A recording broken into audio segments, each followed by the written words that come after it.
DTI fam, what's good, baby? Another week down. Another week that you get to listen to me, and another week closer to our podcast coming back. Coming back at the end of January. So if you guys are watching this as a substitute for the podcast, since it hasn't been released in the last month, it is coming back at the end of January, which I'm extremely excited about. Another thing that I'm extremely excited about is at the start of this year, we formulated a DTI community around the DTI 50. So I had a conversation with one of my clients, and they told us, go out and post about the DTI 50. I started on January 1st, and I think you guys should talk about it again. And so we promoted it, Dylan and I, for 3 days. And in 3 days, we got about 20 people that signed up for it. So in my head, it was like, why didn't I do this sooner? Why didn't I do this for the last month? So that way we could have gotten 50, 60, 100 people to sign up to do the DTI 50. But I thought that we were only going to get a couple people, because in my head, I feel like not as many people pay attention, or not as many people like read or look at the things that I post.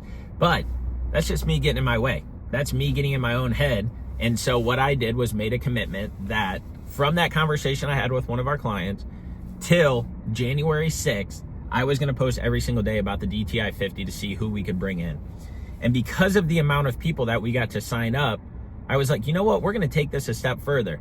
If you guys sign up, we will put you into our platform to give you a checklist to check the 8 things off daily. So that way you can keep in a routine, you can keep the habits, and not have to worry or wonder, did I do this today? Did I not do this today? And you could keep rocking and rolling for 50 days. And then we got more people and more people that signed up. So I was like, you know what? Everybody's going to be in the platform. I always talk about community. Let's build a community chat around the DTI 50. So that way people can hold each other accountable. That way people can let us know about their struggles. That way people can promote the good things that they're doing. That way we can give advice if somebody's struggling checking something off. And so we formulated this group chat. And it's so cool because the group chat's been going on now for about a week. And there's activity in there. When I open up the app, there's 9 notifications, there's 11 notifications, there's 10 notifications, there's pictures, there's videos, there's motivation in the sense of like, man, I just didn't want to get after it today. I didn't want to get out of bed, but I got my workout in. And like, that's the thing that's important. We have had a group chat, the guys, our closest friends, for the last 5 years. And that group chat started off as a motivation and accountability for a couple of us to go to the gym, to check the box that we did some sort of physical activity that day.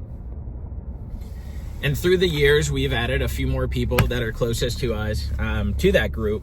And now nobody else is joining the group. It's just the people that we have in it. And we post in there every single morning when we're getting our workout in. And it's just that nice thing to have, to be able to be like, man, I don't want to get out of bed, but I got 2 snaps today that, the boys are already getting after it.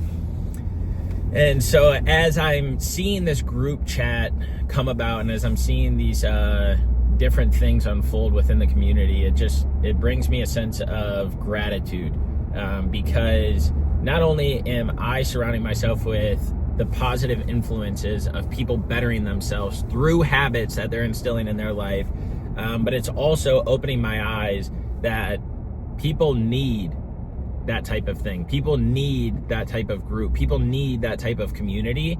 And so how can I then take this and elevate it and elevate it and elevate it? And so where does this tie into like your life, or how can you resonate this to like what you're doing?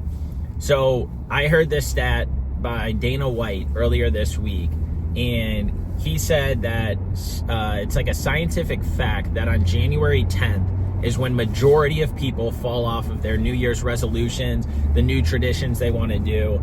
And to me, that's just like insane that it only takes 10 days for people to lose that motivation that they had at the beginning of the year. And I don't know why this new year has like come to be like, I'm going to completely change my life. I'm going to do all these things. And then the new year comes and it just fades off so quick. And so as I think about this, I'm like, why is that? Because the way that I view it, like I've told you guys, is like 2020 2025 is just an extension of 24. I've built the habits, I've built the foundation to then grow upon. So how come when people say new year, new me, and they're going to change their lifestyle and they're going to try this new diet, they're going to try this new workout program, they're going to try and travel more, they're going to try and get a new job, but then 10 days into the year, they stop. And people listening to this might be like, yeah, right, like we're going to finish the year strong, we're going to start the year strong, we're going to continue this, blah, blah, blah. This isn't true. Think about it. The reason why it is so vocalized in the beginning of the year that people are going to change their life is because it's the same things and the same people that have tried to change their life for the previous year and the year previous to that and the year previous to that. And so when they fail and they miss a day or they don't check the box of that new thing that they were going to do, then in their mind it's like, oh, I've already failed again this year, I might as well just stop it. And I solely think that's because they don't have the community aspect. They don't have that outside motivation. They only have what's in their brain. And what their brain is already telling them is, you're going to fail this. You're not going to stick to it. You haven't stick to it the last year or the year before that or the year before that. And again, it's no knock to anybody. There's things that I say that I'm going to do that I end up ultimately, whether it's a day, a week, a month, 3 months, end up stop doing. And then I pick it back up and then I try again. But those are new things that I'm implementing into my life that I'm like, you know what, I'm going to do this and I'm going to go about it. But when you step back and you truly look at, like, what does your morning routine look like? What does your day-to-day look like? When are you going to bed? When are you waking up? What are the things that you're prioritizing right now? I think far too many of us are focusing on the things that we're not good at. And so we're like, you know what, in order to get better at this, I'm going to do this in the beginning of the year, and then I'm going to change my life, and then I'm going to change these things. But the same person that was talking to me about publicizing and trying to get more people into the DTI 50 was the same person that told me this, that they heard in an interview. They said that this person told them, instead of focusing on what you're not good at, focus on the 3 to 5 things that you're good at and get great at them.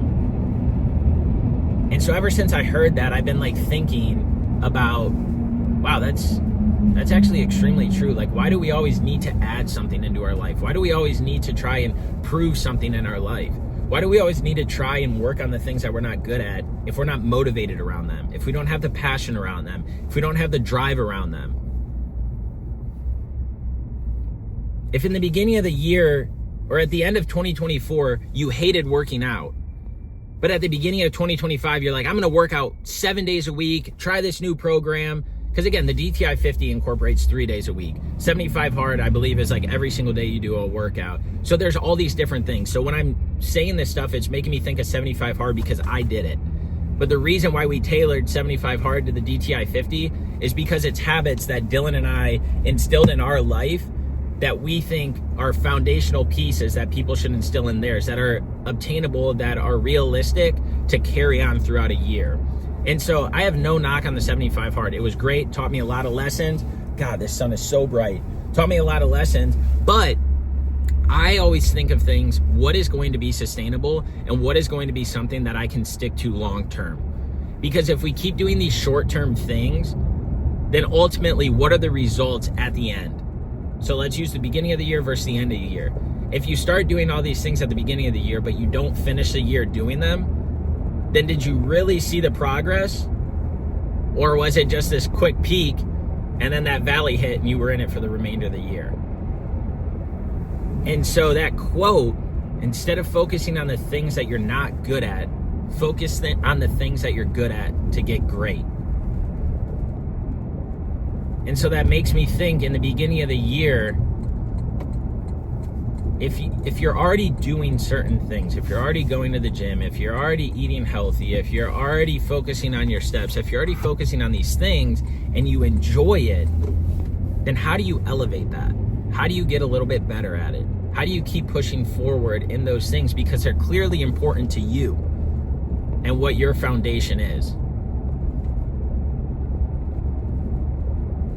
And so I want you to think about that as we approach this new year. Is like, what are the things that I love? Do I love running? Do I love working out?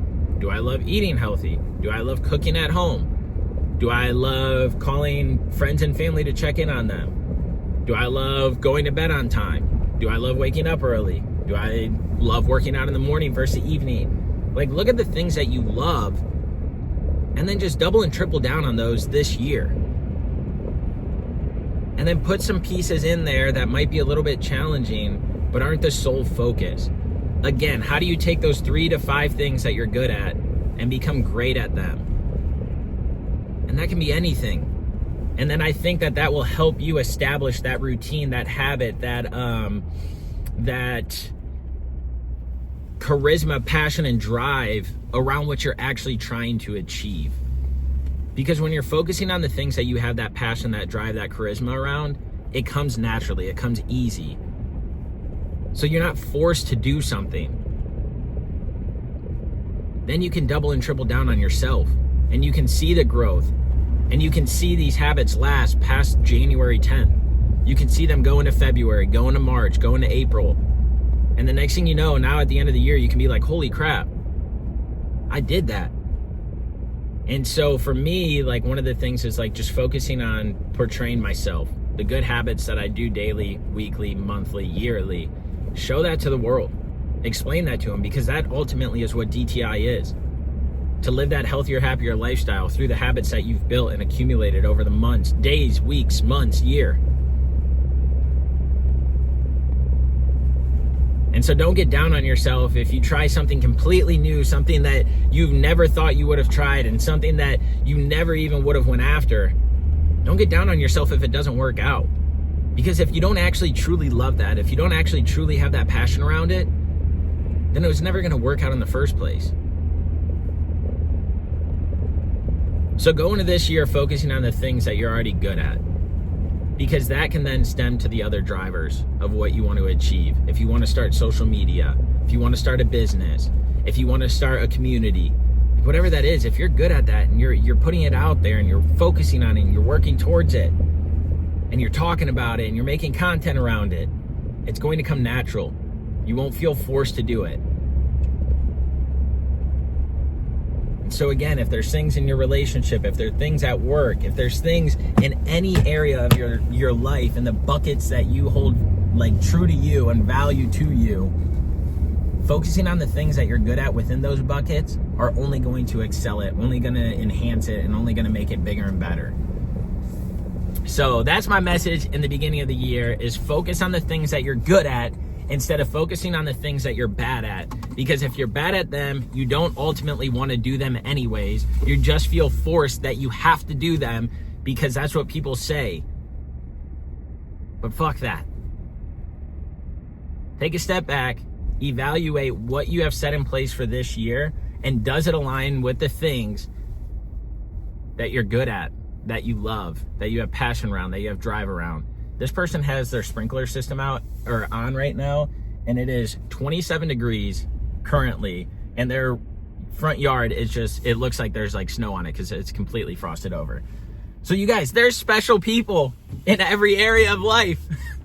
But be that special person for yourself. Go out there, show other people, actually fuck that, show yourself that you can stick to something, and then continue to ride this new year out. Continue to harness this passion and drive that you have of wanting to be different this year. Don't let it stop. Don't let it fade off January 10th.